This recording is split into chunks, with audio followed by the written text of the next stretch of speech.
Então, boa noite, pessoal. Que bom estar aqui conversando com vocês hoje sobre esse assunto que eu gosto tanto, que é a nutrição vegetariana e mais especificamente, né, a vitamina B12. A Jéssica também é ótima com essa parte de vegetarianismo e vitaminas e tudo mais, então a gente vai conversar com vocês sobre esse assunto, que é um assunto bem relevante para os vegetarianos, uma vez que essa é a vitamina, é a única vitamina que a gente precisa suplementar de fato na alimentação vegana, na alimentação vegetariana estrita, né? Então, muito se fala sobre ela, muitos mitos tem sobre ela também, né? E é bem importante a gente sempre conversar sobre isso e sempre desmistificando isso, né? E podem ir mandando dúvidas ali no chat, que aos pouquinhos eu acredito que a gente vai ao longo da nossa conversa esclarecendo algumas coisas, e se restar alguma dúvida, daí vocês podem ir mandando para a Gé, tá bom? E então, o que a gente vai conversar hoje? A gente vai compreender de onde que vem a vitamina, as funções que ela desempenha no nosso organismo, responder as principais questões sobre B12, por exemplo, assim, se algas são fonte de vitamina B12, esse tipo de coisa, os efeitos da deficiência da B12 na saúde, né? E quais são os níveis seguros e como suplementar, certo? Então, aqui um pouquinho sobre mim, tá bom? Eu sou aqui de Caxias, atuo aqui, já atendo vegetarianos e veganos há 5 anos aproximadamente, mais de 5 anos, né? E eu tenho pós-graduação em nutrição vegetariana. Enfim, e também atuo na rede pública, nas unidades básicas de saúde. Sou nutricionista da rede básica. Então, aqui. A vitamina B12, a gente tem que ter em mente qual que é a fonte dela, né? As pessoas pensam que a origem da vitamina B12, ela tem uma origem animal, né? E o que, de certa forma, não está errado, né? A vitamina B12, ela a gente encontra nos animais. Essas são as fontes seguras hoje de vitamina B12. Mas a origem dela, como que ela se forma, ela tem uma origem bacteriana. Como que os animais, eles conseguem ter vitamina B12, né? Os animais, eles acabam produzindo a vitamina B12 por processos indiretos, assim, vai desde, por exemplo, fermentação digestiva ali na vaquinha, nos vários estômagos que a vaquinha tem, né? O próprio consumo do pasto ali que as vacas têm também acaba tendo um pouquinho de é, contaminação, esse tipo de coisa, além da suplementação que os animais também são suplementados de B12. Se a gente colocar na internet citoneurim para boi, aparece vários suplementos de vitamina B12. Então, quando a pessoa come carne, ela acaba consumindo a vitamina B12 de forma indireta, né? Esse número aqui ele pode ser. Oi, Jé, e pessoal, o áudio tá bom? Oi, Gabi. Sim, Sim, tá legal? Ah, é que eu tava escutando um barulhinho. deu uma interferência, né? Mas pode continuar, Gabi. Tava dando para O som escutar. da voz, o som tá legal? Falar mais alto, mais baixo, tá bom assim? Aqui tá bem legal. Pelo meu computador tá jóia. Pessoal, tudo certo? O som? Só confirmem aí que daí a Jé qualquer coisa me sinaliza, tá? O pessoal avisou mesmo do áudio aberto, mas tá dando para te entender, Gabi. Fica bem tranquila. Certinho. Então, são muitos processos que acabam fazendo com que os animais, eles concentrem a vitamina B12, né? E aí, quem consome a carne, está consumindo a B12 de forma indireta, né? Porque o animal, ele é como se fosse um armazenador de vitamina B12. E aí acaba que também os leite, ovo, queijo também vai ter vitamina B12, só que em menor proporção do que a carne, mas enfim, essas são as fontes de vitamina B12, tá? E aí, o que isso nos leva a pensar? Poxa, se justamente as fontes de vitamina B12, que é carne, leite, ovo e queijo, que é onde a gente encontra de fato a B12, é ali que, enfim, é ali que tem, os veganos estão ferrados, né? Porque eles não consomem esses alimentos. Logo, eles não vão ter B12. E quem consome esses alimentos vai estar de boa, garantidaço, assim, de B12. Isso não é verdade e a gente não pode confiar nisso, porque a vitamina B12 ela está muito mais relacionada com o metabolismo, né? Muito mais relacionada com o metabolismo do que com a própria ingestão. Vocês já devem ter visto pessoas que consomem, por exemplo, não é tão comum se pedir exames de vitamina B12 para todo mundo.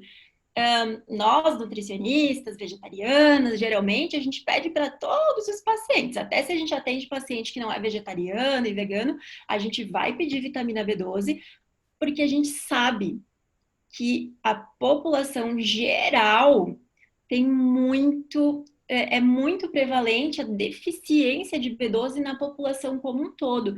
Poxa, mas se a pessoa come carne, leite, ovo diariamente, como que ela vai ter deficiência de B12? Justamente por isso, porque por essa questão que ela ingere, mas ela não consegue absorver essa B12 adequadamente, tá? Porque, como a gente falou, se fosse assim, os onívoros estariam garantidos de B12 e os veganos teriam baixos níveis de B12, tá? E aí, o que a gente observa, conforme os estudos demonstram que a população onívora, ela tem entre 50% e 60%, os vegetarianos têm 50% e 60% de prevalência, de deficiência, e enquanto a população onívora, ela apresenta em torno de 40% das pessoas apresentam deficiência dessa vitamina.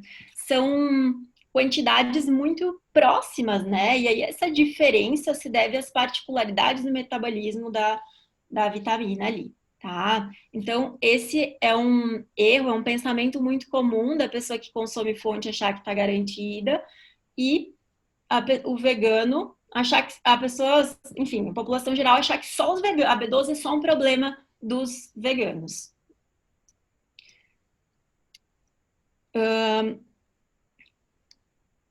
E aí, então, o que é essa questão do metabolismo que precisa ter, né? É que no nosso estômago precisa estar havendo essa produção de fator intrínseco. E aí, muitas pessoas que consomem a vitamina B12, elas não produzem esse fator intrínseco. Temporariamente, elas podem não estar produzindo, ou elas podem ter algum tipo de doença que favorece que elas não tenham a produção desse fator intrínseco. Aí, essa pessoa vai ter que suplementar a vitamina B12, provavelmente para o resto da vida, né? Já no caso de pessoas que estão temporariamente por uma falta de acidez gástrica, esse tipo de coisa, porque o fator intrínseco ele está muito ligado à acidez gástrica. Aí pessoas que, por exemplo, ingerem os prazóis, esse tipo de coisa, elas não estão conseguindo produzir fator intrínseco. Esse é um grande problema e que isso eu acredito que todas as nutricionistas sempre tentam, tipo, fazer assim,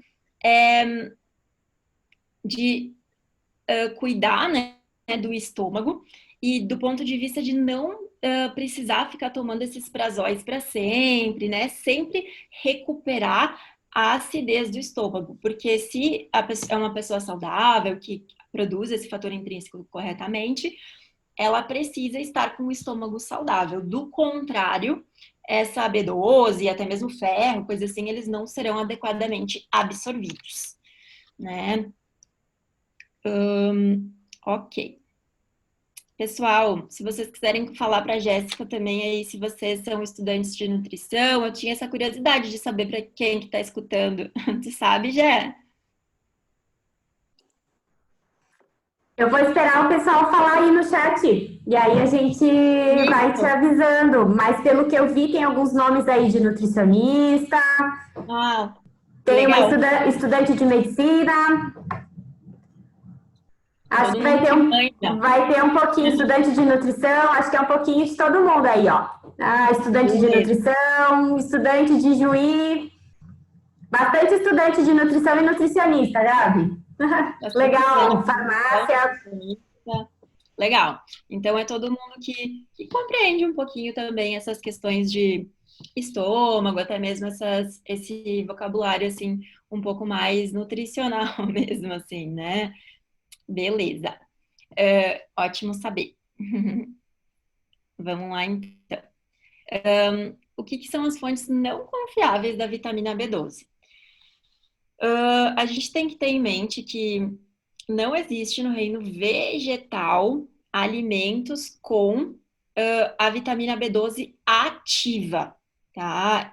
Os que aí as pessoas falam muito, né? Então, por exemplo, as algas, nori, clorela, elas vão ter uma quantidade de vitamina B12, até que bem considerável, assim, só que não é a B12 que faz a função no organismo. É uma B12 que a gente chama de análoga, né? E aí o que seria essa análoga? Ela não cumpre no organismo humano o papel da vitamina B12. Então, o que que é? Apesar do nível sérico de B12 aumentar quando a gente ingere essas algas, por exemplo, em quantidades consideráveis assim, outros, outras questões que a gente observa quando a pessoa está deficiente em vitamina B12, sintomas, o VCM, enfim, outros marcadores ali de deficiência de B12, não apenas a B12 sérica, eles continuam elevados ou até mesmo se elevam, né? E continua essa deficiência, ela acaba não sendo corrigida e aí esses alimentos eles podem até dar uma atrapalhada, dar uma confundida nessa avaliação laboratorial de B12, principalmente se a pessoa, sei lá, está começando essa avaliação ou pega simplesmente o exame de B12 e não faz uma boa anamnese. Por isso a importância da anamnese na consulta nutricional, a questão também de pedir exames complementares, né?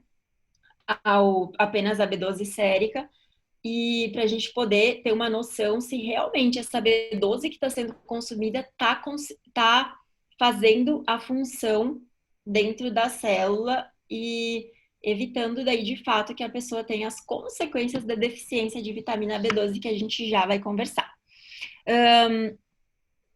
Da mesma forma, alimentos, por exemplo, as pessoas perguntam assim, né? Gabi, mas e levedura nutricional? Ah, outros alimentos, assim, fermentados, kombucha. Eu já escutei também as pessoas dizendo, mas kombucha tem vitamina B12.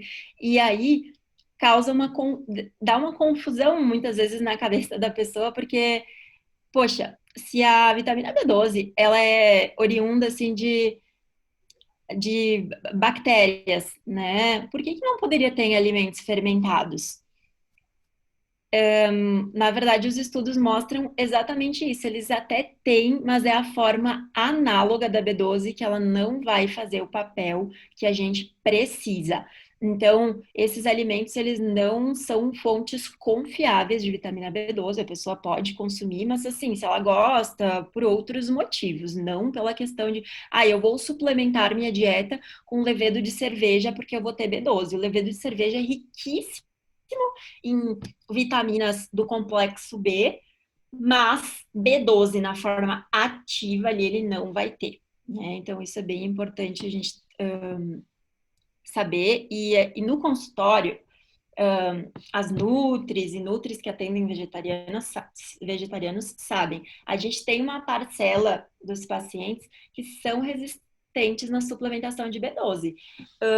Tem uma boa parte, assim, de pacientes vegetarianos, veganos, que às vezes eles deixam passar, sim, tipo, anos para se dar conta e para ir buscar, assim, uma ajuda, para fazer uma suplementação, porque a pessoa, sei lá, é vegana há 5 anos e nunca suplementou B12. Isso é algo bem sério e que a gente deve, tipo, através de informação, né, informação de qualidade, e que a gente consiga acessar as pessoas de forma didática, assim, combater, porque isso é um desserviço, assim, primeiramente para a saúde da pessoa, e segundo, para o próprio vegetarianismo, assim, né? E aí, então, a gente tem uma parcela de pacientes que desconhecem a importância real do consumo de B12, e existe outra parcela que é resistente, que acha que suplementos são, como eu vou dizer, anti... querem tentar ser... conseguir ficar com bons níveis de B12 sem a suplementação. E isso é muito delicado, porque raramente acontece. O que geralmente acontece é que esse indivíduo vai vir no nosso consultório com níveis, depois de 3 anos, vegetariano, com níveis baixíssimos, não só de vitamina B12, porque daí quando ela começa a baixar demais, ela a tende a ter mais coisa ali que não tá muito legal, né? Então, tem estudos ali com as algas demonstrando justamente isso, que elas elevam os níveis, mas não vão ter a função ativa na célula. Em relação aos alimentos orgânicos, por exemplo, eles acabam que eles não vão também ter a B12 ativa, tá? Então, eles também não são uma fonte confiável dessa vitamina, porque as plantas, elas não incorporam B12. O que que isso quer dizer? Que possivelmente pode ser que exista um pouquinho de B12 ali na sujidade do alimento, na parte de fora, mas não vai ter dentro do alimento, então, a menos que a pessoa não lavasse o alimento, o que não é de forma nenhuma indicado, ela poderia ter doses mínimas de vitamina B12. Então, as únicas fontes confiáveis de fato dessa vitamina vão ser carnes, ovos, leites, queijos, como a gente já falou, além dos alimentos enriquecidos. Quais alimentos enriquecidos? Olha, geralmente os alimentos enriquecidos vão ser por exemplo, a levedura nutricional, muitas vezes ela acaba não tendo a B12, né? Mas ela é enriquecida com a B12 de laboratório, suplementozinho de B12, né? E outros alimentos, como proteínas veganas, muitas vezes, algumas, né, são enriquecidas com B12, enfim, alguns produtos industrializados, geralmente esses produtos acabam tendo um valor tipo, são mais caros mesmo, sabe? E então consumir esses produtos como justificativa para ter a suplementação poderia ser plausível, mas a suplementação ela costuma ser a forma mais direta, mais simples e mais eficaz da gente manter bons níveis de vitamina B12, porque daí acaba que, tipo, Gabi, eu consumo alimentos, eu consumo leite de soja, que também é muitas vezes enriquecido com B12. Vocês podem até prestar atenção nisso, nesses alimentos, leite de soja, proteína vegana, e a levedura nutricional que eu falei, né? Para dar uma olhadinha ali até a quantidade de B12 que tem ali. E só que acaba que esse consumo vai ficar. Eu consumo 2 copos de leite de soja por dia. Um copo de leite de soja mais uma colher de levedura nutricional. Será que isso vai suprir as quantidades? Olha, é difícil, mas ali tem B12 na forma de fonte confiável, tá bom? Apesar de pouquinha ter. E os suplementos, naturalmente, também acabam sendo a fonte segura. E é importante a gente saber que esse suplemento de vitamina B12, ele é considerado vegano, né? Ele é proveniente de uma cultura de bactérias em laboratório. E a única coisa que a gente tem que prestar atenção são as cápsulas mesmo, que, por exemplo, Nutris, quando eu prescrevo vitamina B12 para um paciente, eu sempre vou. É interessante a gente se atentar de colocar que as cápsulas devem ser vegetais, né? Que daí isso garante que o suplemento ele vai ser 100% vegano ali, porque a única coisa que poderia ser animal seria a cápsula de gelatina. E a maioria dos suplementos veganos comprados, assim, não manipulados, eles vão ser sem ingredientes animais, com exceção de alguns medicamentos que se encontram em farmácias, assim, que são medicamentos com doses mais altas, que daí muitas vezes eles têm lactose na composição,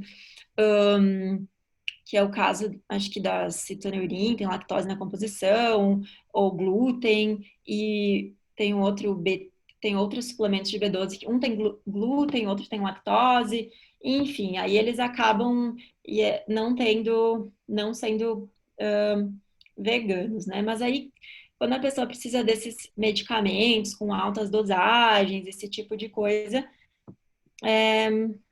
aí vai de uma prescrição médica também, assim, sabe? Ok. Quais são os sintomas de deficiência, então, da vitamina B12? Como que a pessoa sabe, de fato, que ela está com deficiência de vitamina B12? Uma vez que não há toxicidade, isso é muito importante a gente ter em mente, né? Que não tem relatos, assim, de toxicidade pelo uso excessivo da vitamina B12.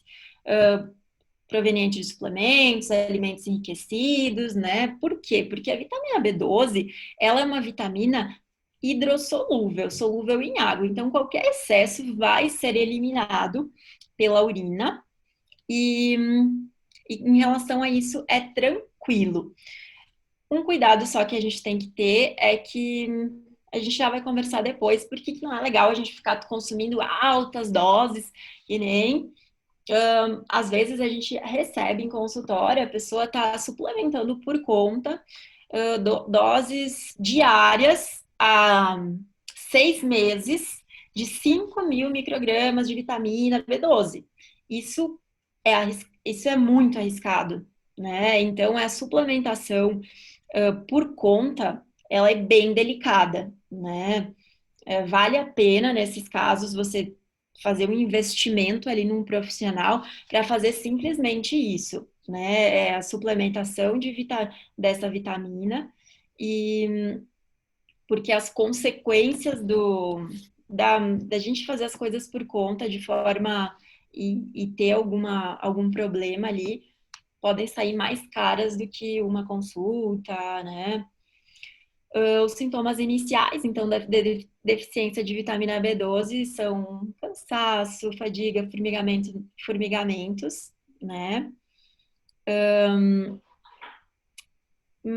A memória fica ruim e basicamente isso. Em crianças é um pouquinho mais difícil identificar a deficiência de vitamina B12, né?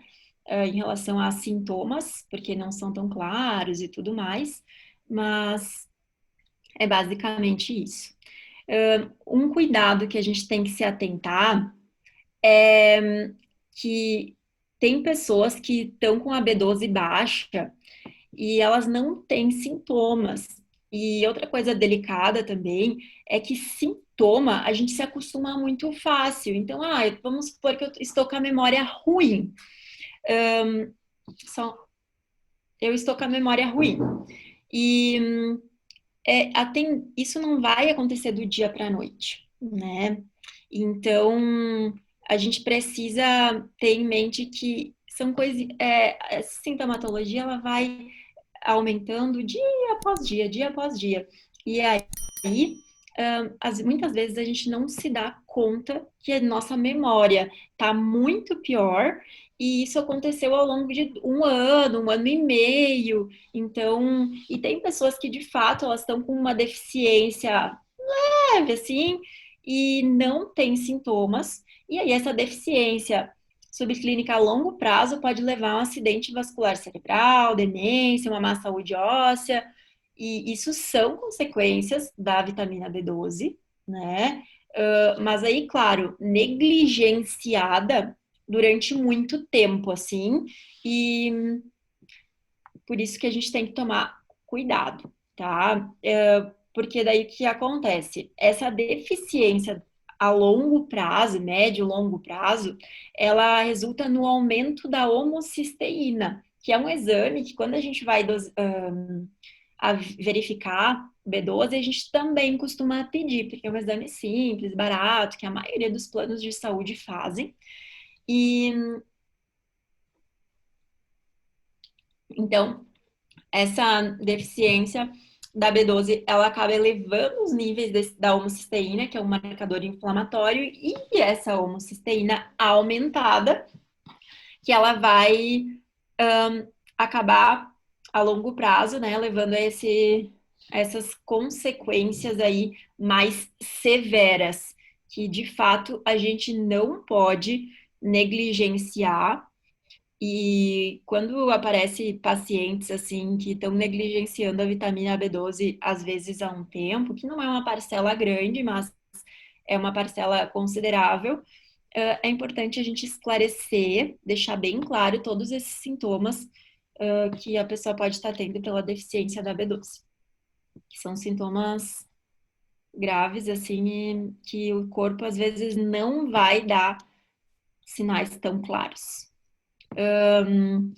Então, a suplementação, a B12, que nem eu dei o exemplo ali, do paciente, a paciente que suplementou, estava suplementando já há vários meses uma B12 por conta, que ela comprou num site de fora, assim, de 5.000 microgramas, porque ela não tinha muita noção de quantidades, enfim, ouviu em algum lugar que seria bom, altas doses, e que qualquer coisa eliminava no xixi, porque de fato elimina no xixi. Só que o risco desse excesso da vitamina B12 é que ela participa de várias rotas metabólicas, né? E como é o caso do ferro, e esse excesso pode acarretar, por exemplo, o que não é raro, isso não é raro em consultório, a gente receber pacientes que estão que tiveram uma queda muito brusca, até pacientes que às vezes ficam muito tempo sem vir no consultório e tu deu uma dose de B12 e era para a pessoa ter voltado para ajustar aquela dose de B12, né? E ela não voltou e ficou tomando aquilo tipo para sempre, achando que era um suplemento eterno, assim. E, e aí a ferritina, os níveis de ferro baixam muito. E aí podendo levar as consequências da ferritina baixa, né? Então, que aí são mais difíceis de resolver do que a própria deficiência de vitamina B12, né? Então, eu sempre menciono para os pacientes assim que é muito mais fácil a gente prevenir essas questões, porque uma pessoa que está pensando em se tornar vegetariana, vegana, é bem mais fácil a gente acabar tomando um suplemento de B12 preventivo, assim, para manter níveis ótimos da vitamina, né? Do que depois que já tá tudo esculhambado e fica esculhambado, a gente ter que resolver. E aí, muitas vezes, a gente é desafiador a gente corrigir uma deficiência de vitamina B12, corrigir uma ferritina que está muito baixa, né? Então, a gente tem que fazer aos pouquinhos, e aquela pessoa já está tendo as consequências dessa deficiência nutricional, né? Então é muito mais fácil, é muito mais barato a gente prevenir isso. Consulta um bom profissional que entenda desse assunto, né? E faz isso preventivamente. Depois tu fica só com uma B12 de manutenção, que é uma vitamina muito barata. Tu vai gastar em torno aí de R$ 30 por mês, mais ou menos, para uma manutenção de vitamina B12, assim. E, e já para correção dos níveis, aí a gente tem que suplementar. B12, ácido fólico, ferro, e volta na nutricionista ou no médico dali a 2 meses, 3 meses, porque estava muito baixa, para ver o que deu nos próximos exames. E aí é um pouquinho mais desafiador mesmo, né? Então, prevenir é a chave. E aí, isso também vai da consciência das pessoas, da nossa parte mesmo, assim, a gente acaba difundindo informação, que nem a gente está fazendo aqui agora, né? E que bom que vocês são a maioria nutricionistas, profissionais da saúde, assim, porque é muito importante isso da, de vocês terem esse cuidado, essa visão e essa formação, que foi uma coisa, por exemplo, assim, como fazer a suplementação de vitamina B12, isso é algo que não se aprende na maioria, nutricionistas, eu digo por mim, né? A gente não aprende na maioria, na nossa faculdade, na nossa universidade. A gente aprende um pouquinho sobre a vitamina, sobre a vitamina em si, mas como fazer a suplementação, essas questões mais práticas, esse tipo de coisa, esses assuntos um pouquinho mais práticos, assim, de fato, a gente não vê, né? E é tudo muito por cima, assim, e que bom que vocês estão tendo contato com tudo isso desde agora, para vocês se prevenirem e prevenirem os outros também. Aí, então, os níveis seguros de vitamina B12, eles geralmente vão ser acima de 490 mol por litro ali no sangue, né? E, e aí isso varia, tá? É importante a gente olhar o valor de referência do exame do laboratório, né? Existem alguns autores e, enfim, que orientam a gente ficar, para ter um nível de B12 bem seguro, a gente ficar no terço superior. Então, se o valor de referência de um exame vai de 200 a 900, isso significa a gente fazer uma continha rápida ali de 900 menos 200, enfim, que aí vai dar acima de 600 e pouquinho ali, o terço superior. Isso seria um nível mais seguro ainda do que 490, principalmente, às vezes, quando a gente está com alguma restrição ou dificuldade de fazer os outros exames, que a gente já vai falar, que são importantes para avaliar a B12. Aí seria legal ficar um pouquinho acima dos 490, ali no terço superior, tá? E os níveis mais complicados, assim, são justamente no terço inferior, assim, abaixo de 490, a pessoa já está exposta a algum risco da deficiência de vitamina B12, principalmente se for durante um tempo aí, mas aí, se for no terço inferior, é mais complicado ainda, né? As DRIs ainda elas recomendam, e aí que nem eu dei a tarefa ali para vocês, sugerir vocês olharem, por exemplo, atrás no leite de soja, de uma levedura nutricional, vai ter lá B12 e a quantidade.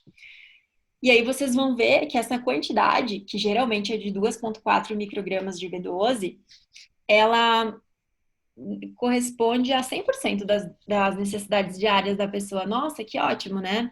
Não, essas quantidades, elas costumam não garantir bons níveis séricos, né?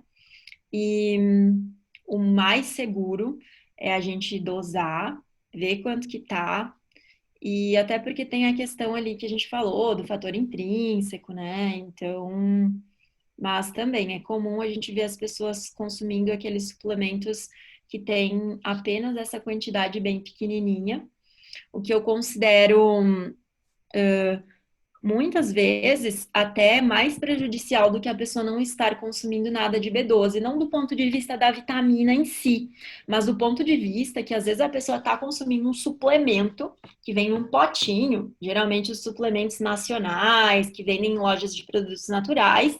Se você achar um suplemento de B12 em lojas de lojinhas, assim, ele vai ter próximo de 2,4 microgramas, não muito mais do que isso. E aí a pessoa fica com aquela falsa sensação de que tá garantida, tá suplementando B12, então tá bom.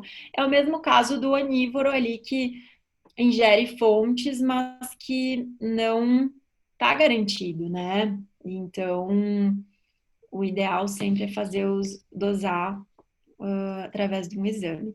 A dose de manutenção é muito relativa ali, né, da suplementação, com a metilcobalamina ou com a cianocobalamina, né? Mas o fato é, eu coloquei de 500 a 1.000 microgramas por dia, não sei, tá? Isso varia de pessoa para pessoa, a absorção da vitamina B12 também varia de pessoa para pessoa, e o que, o que é fato é que essa quantidade de 2,4 geralmente não é suficiente, e doses de manutenção precisam ser, inclusive, bem maiores do que isso, assim, tá? E aí isso vai ser muito de ver como é que cada paciente responde à suplementação. Às vezes, para um paciente, uma suplementação de 500 microgramas vai manter os níveis, outro paciente vai precisar da metade disso, porque a absorção é maior. E aí é importante também a gente saber que isso não tem muito a ver com o peso da pessoa, mas sim com a absorção que ela tem, tá? Doses de tratamento também variam muito, né? E aí, então, pode-se ir de 100 a 2.500 microgramas, né? Isso seria tô super extrapolando, assim. E, geralmente, para corrigir deficiência, é muito importante associar isso com o ácido fólico, né? Que ele participa do metabolismo da vitamina B12, e sempre avaliar ferritina, porque é a mesma coisa, ela participa do metabolismo, e aí, às vezes, o profissional, nós vamos suplementar uma dose ali de B12, sendo que a ferritina está muito baixa, às vezes a gente precisa fazer um tratamento da deficiência de B12 mais lento, né, do que a gente faria devido a uma ferritina baixa.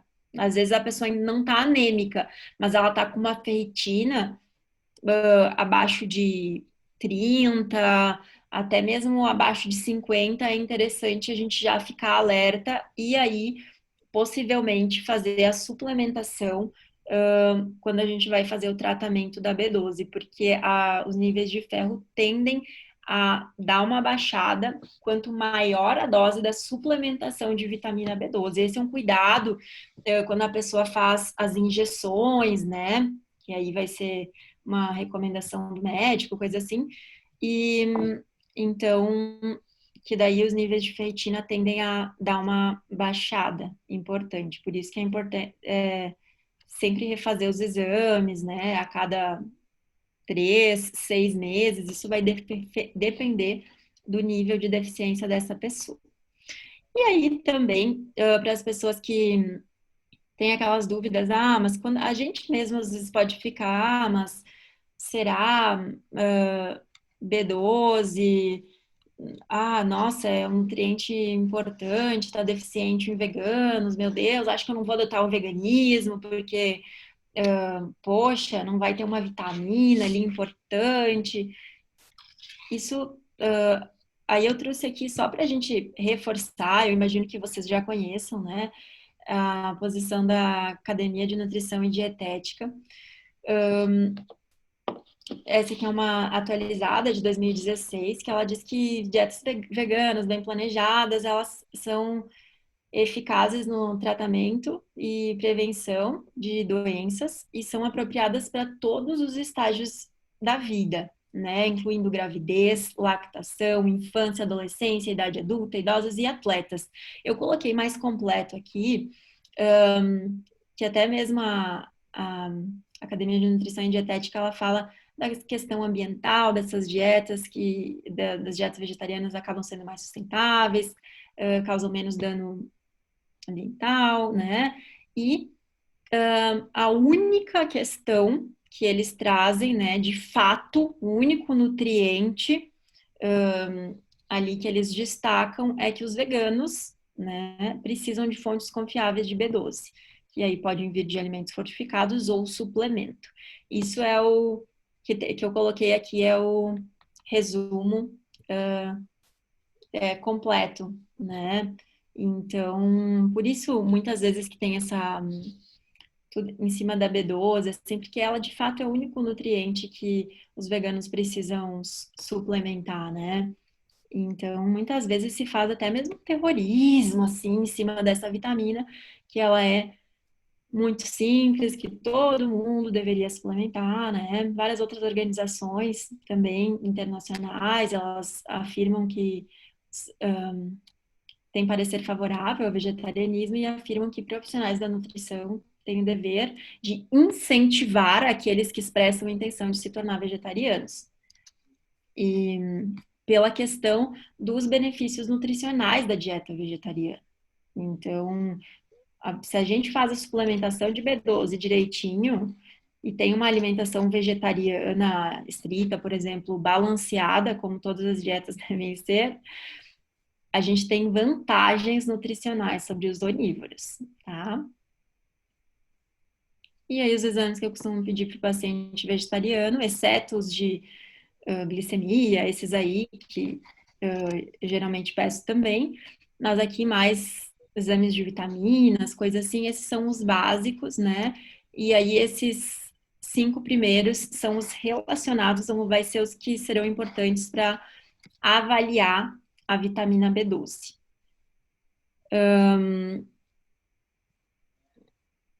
Certo. Aqui um prato vegetariano, né, que vocês já devem conhecer, mas sempre importante, né, associar cereal com leguminosa, verdura crua cozida, uma frutinha fonte de vitamina C, alguma fontezinha já colocar alguma fonte de ômega 3 aí também nesse prato é legal, e aí não se esquecer da suplementação de B12. E aí, muitas vezes de vitamina D, né, que pode ser proveniente do sol ou da própria vitamina, se a pessoa não toma sol. E o Guia Alimentar de Dietas Vegetarianas para Adultos, ele tem uma parte bem completa e bem legal sobre vitamina B12, ele está disponível ali no site da Sociedade Vegetariana Brasileira. É só vocês digitarem esse nome, Guia Alimentar de Dietas Vegetarianas para Adultos, e ele tem... Então, uma parte bem embasada, citando vários artigos que eu utilizei aqui, né? Então, se vocês quiserem estudar um pouquinho sobre isso, ali tem citando os artigos, né? Que daí vocês conseguem também ir direto na fonte. E é isso, gente. Então, agora eu fico aberta para perguntas, tá? E...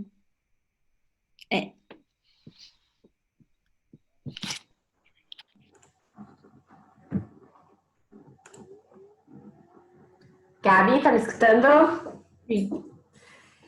Obrigada, Gabi. Tu tá conseguindo, será, ver aqui o chat? Será que tu vai conseguir ver? Vamos ver aqui. Eu vou conseguir. Mas... Peraí.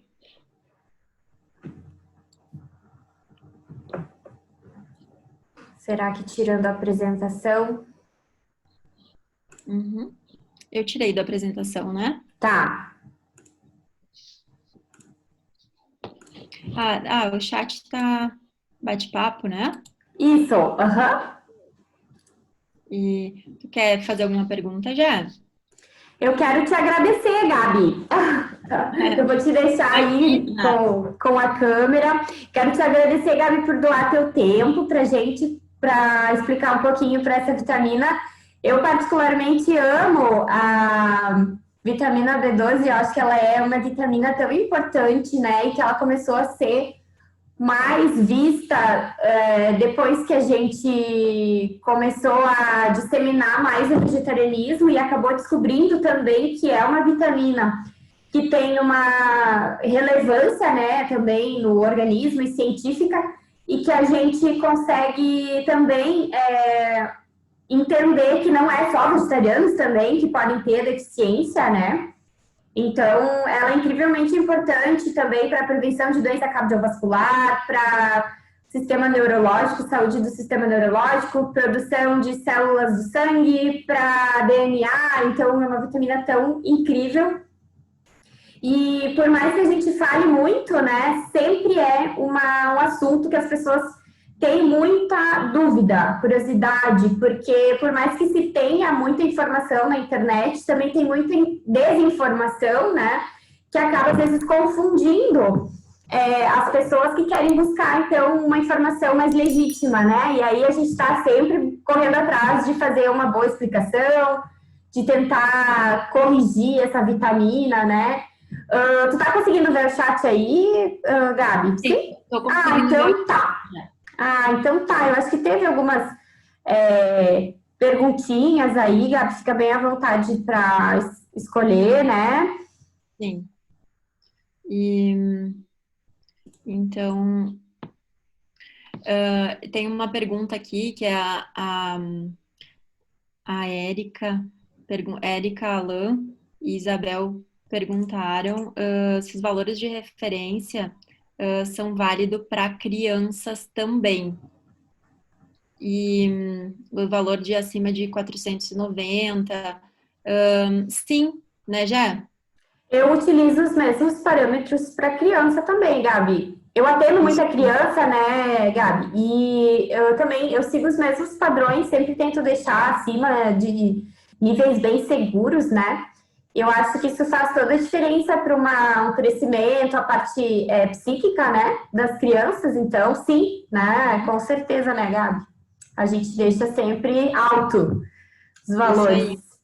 A diferença vai ser que as crianças, elas precisam de quantidades bem menores de vitamina B12, que daí vai ser uma vitamina, né? Basicamente isso, mas o valor também façam esse raciocínio de pegar o valor de referência do laboratório e deixar mais próximo da metade para cima, ou preferencialmente no terço superior, que daí isso garante, assim, que a pessoa vai estar bem nutrida de B12, assim, vai estar mais distante de uma deficiência, né? As crianças, os valores de suplementação, eles são bem baixinhos, geralmente entre 10, 50 microgramas, e aí tem uma questão bem interessante também, que é que crianças a gente não pode, não vai expor a criança a dosar isso, né? Quando ela é bem pequenininha, assim, antes dos 2 aninhos, mas é muito importante a gente ter uma noção de quem era essa mãe, né? Se essa mãe, durante a gestação, ela estava suplementando, ingerindo fontes de vitamina B12 através de suplemento ou através da alimentação. Tipo, mães vegetarianas geralmente teriam que estar suplementando. E também a questão de que essa criança, como é que estava o status de B12 da mãe pré-gestacional, que às vezes ela estava com uma deficiência de B12, ela suplementou até B12 na gestação, mas uma doses bem baixinhas e isso não tirou ela da deficiência. Então ela já gera uma criança com níveis um pouquinho mais baixos. E aí, geralmente, a suplementação nas crianças ela vai iniciar a partir do 6º mês, exceto se a criança iniciar com fórmula antes, né? Que daí a suplementação ela inicia junto com a introdução alimentar do vegetarianinho, né? E aí tem que pensar que a alimentação vegetariana vai fornecer quantidades menores e principalmente se for vegana, a gente já inicia uma suplementação no início da introdução alimentar. E a Karine também perguntou por que os médicos insistem que o valor correto de B12, alguns médicos, né, é próximo de 200. Ela estava com 252, o médico disse que estava tudo certo. E quando ela mencionou que disse que estava com deficiência, ele acabou achando isso bobo. Olha, a gente não pode, assim, responder por ele, porque que ele, muitos médicos, mas o fato é que isso é muito comum, né? E comum, por exemplo, em relação a vitamina D também, ocorrer essa negligência, assim, de deficiências de vitaminas, né? E o que a gente tem que fazer é, assim, acabar se aproximando e procurando ao máximo informação de qualidade e profissionais atualizados em relação à vitamina B12, que o que existe no caso desse médico é uma desatualização em relação à B12, né? Uma negligência mesmo. E, enfim, procurar esses profissionais atualizados e aí buscar fazer o tratamento com isso. Mas eles podem ser levados algumas coisas, se o médico, claro, tiver interesse, né? Algum artigo, alguma escrita da nutricionista, porque às vezes a gente precisa da ajuda deles para suplementar doses maiores de B12, né? Então, a gente ter essa simpatia aí é importante, sobretudo conhecimento. Gé, tem mais alguma perguntinha? Acho que entrou aqui, Gabi. Mais alguma? Aqui está sendo perguntado se todo vegetariano estrito deve suplementar B12 com a ajuda do profissional. Tá falando aqui de grávidazinhas também, com B12 288, incitoneuria injetável, se a gente acha adequado. Não sei se tu quer ir respondendo aí, Gabi. Eu só tô vendo, eu não tô vendo essa da forma análoga. O Tá. vegetariano estrito, né? Ele não necessariamente, o que todo mundo deveria fazer é dosar os níveis séricos e a partir disso buscar deixar a B12 acima desses valores que a gente falou, que é geralmente acima de 500, assim, né? Porque é isso que vai garantir que você esteja, assim, com níveis seguros da vitamina B12. E não necessariamente todo mundo precisa suplementar. Tem pessoas que estão com bons níveis de 600 de B12 sem fazer suplementação. Difícil, vegano é difícil, né?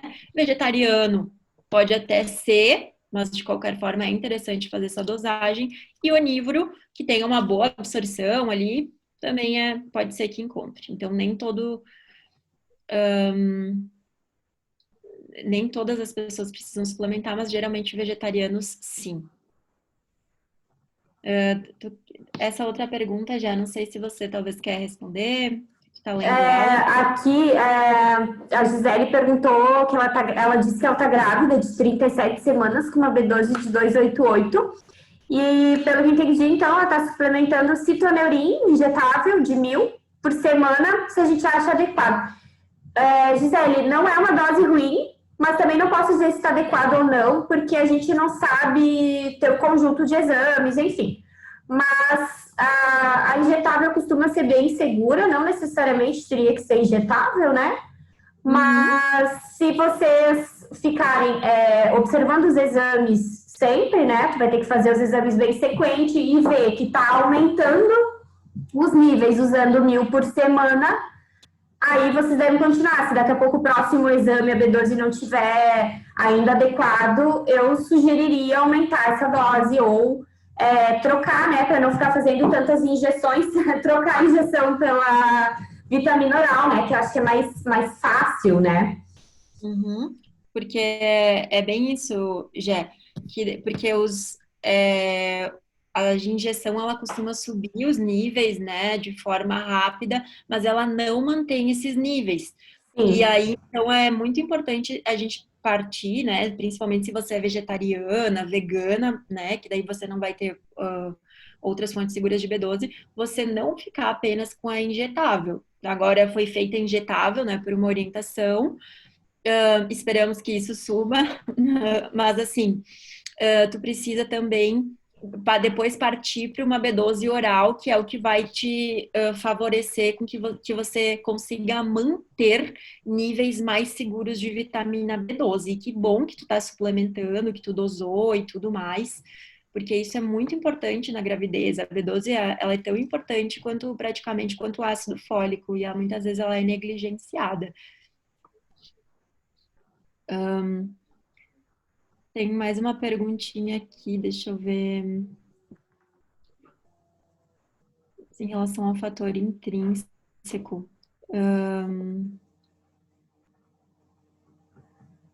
Estilo de vida. assim, eu tô lendo meio por alto, né? Mas é uma pergunta bem longa. Se o fator intrínseco, tá? Ele poderia ser reduzido em vegetarianos e veganos pelo próprio estilo de vida da dieta. Desconheço, não acredito nisso, né? Acidez estomacal, coisa assim, ela não vai ser afetada, assim, enfim, pelo estilo da dieta, e sim se a pessoa tem um padrão alimentar mais saudável ou menos saudável. Como eu dei o exemplo antes dos prazóis, aí tá mais propenso a não produzir fator intrínseco, esse tipo de coisa, né? Concordo contigo, Gabi. Acho que o fator intrínseco ele não existe pela B12, né? Ele existe naturalmente no nosso corpo. Ele é responsável por carrear a vitamina B12 e se ligar a ela para que a gente tenha receptores, né, que aceitem ela lá no intestino. Mas uma coisa não teria, a produção dele não depende de vitamina B12 e então ele não vai somente funcionar porque tem B12 ou não tem B12. Isso é um fator natural no nosso corpo, né? E que a B12, então, se beneficia disso para fazer a absorção. Então, são as nossas células parietais, né, células do nosso estômago, que produzem esse fator intrínseco. Então, algumas pessoas podem ter deficiência de fator intrínseco por alguma doença autoimune, né? Mas isso é bem raro, assim, eu não tenho encontrado pessoas com dificuldade de absorção no consultório. E a gente usa, não sei você, né, Gabi, mas a gente usa sempre acompanhamento de doses orais, né? Então, bem tranquilo, costuma ser bem tranquilo aqui no consultório também. Isso. Questões, né, já é como mastigação. Também. Esse tipo de coisa influencia muito mais na acidez gástrica e esse tipo de coisa. E aí pode ou não, uma pessoa que come tudo errado, né, que não consome alimentos adequados, que engole os alimentos inteiros, isso sim pode causar um desbalanço ali no estômago que daqui a pouco, eu também estou extrapolando, né, para isso, isso afeta a acidez estomacal, mas aí se isso vai influenciar no fator intrínseco de fato, pode ser que sim, mas o fato da dieta ser vegetariana ou ser onívora, não. E isso. Bom, vamos responder mais alguma aqui, se a vitamina B12 sublingual é uma boa opção para quem tem dificuldade de absorção, né? E na real, sim, né, Gabi? A gente pode usar sublingual, mas não sei como é que tu faz aí no consultório, mas para quem tem dificuldades de absorção, geralmente a gente usa doses mais altas, né? E aí a gente acaba fazendo uma absorção não via fator intrínseco, mas sim via difusão. E aí, difusão quer dizer, para quem não entender, que a gente dá uma enxurrada de B12 no intestino e ela acaba ultrapassando as barreiras sozinha. Então, a gente tem a opção de sempre usar doses maiores. E aí a gente consegue uma absorção e é muito difícil, né? Ter alguém que não consiga absorver, a não ser que tenha um suplemento muito baixo de dose, né? Isso aí. E tem mais uma perguntinha aqui que fala, deixa eu ver, tem duas na realidade. Se o citoneurin é vegano, eu acho que não, né, Gé? Assim, o citoneurin em si, quando ele é injetável, ele não tem nada de origem animal dentro, mas nada que venha da indústria farmacêutica é 100% vegano, porque tudo que vem da indústria farmacêutica foi feito algum teste em animais, né? O que o vegano faz claro que a gente usa as coisas da indústria farmacêutica porque a gente não tem opção, né?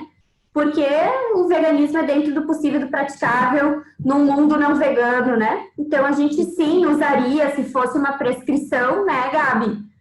Mesmo vindo da indústria farmacêutica que faz testes, porque a gente não tem outra opção, né? Então, a gente mesmo fazendo uma B12 manipulada, né, Gabi? Uma B12 sintética, uma B12 com uma cápsula vegetal, mesmo assim, vindo da indústria farmacêutica, certamente tem alguma exploração animal. Mas a gente ainda não tem nenhuma outra opção. Mas na composição do citoneurin injetável, ele é livre de produtos de origem animal. Do contrário do citoneurin em comprimidos. O comprimido contém lactose. Aí a gente já tem que avisar nosso paciente. Isso aí. E geralmente citoneurin é uma dose dosagem bem alta. Se você recebeu essa recomendação por um profissional, eu imagino que provavelmente é porque você está bem deficiente e porque você precisa, né? Tanto a injetável quanto o citoneurin oral. São doses bem elevadas. Então, assim, eu imagino que você precisa, e se você precisa, a gente não tem muito, como a Jé falou, tem que tomar, porque, como é que falam lá, Jé? É melhor um vegano ali, um vegetariano, né? Imaginando que a pessoa é vegetariana, vivo do que mal, assim, né? Então, a gente Eu tem brinco com os pacientes, Gabi, que vegetariano vivo e saudável ajuda os animais. Vegetariano morto terminou a missão. Então a gente tem que estar saudável, né, para continuar. E vegetariano, assim, ó, muito deficiente, cansado, assim, mal, também não ajuda os animais, né? E não contribui com o mundo. Então, é muito importante a gente estar bem para conseguir fazer a nossa diferença, enfim, porque assim a gente influencia pessoas, estando sobretudo bem, né? Cuidando da saúde, né, Gabi? Isso aí. Mas esses assuntos sempre dão muita pergunta, né? Não sei se tu viu mais alguma aí que tu queira responder. Quem sabe a gente responde mais uma. Tá. Eu acho interessante que ele foi pedido, a Valesca pediu se boas fontes, a pessoa que consome boas fontes de B12 e não é vegana, se a melhor via seria injetável. Não necessariamente, é o mesmo processo do vegano. Ela vai ter que fazer a dosagem, corrigir a deficiência com suplementação oral.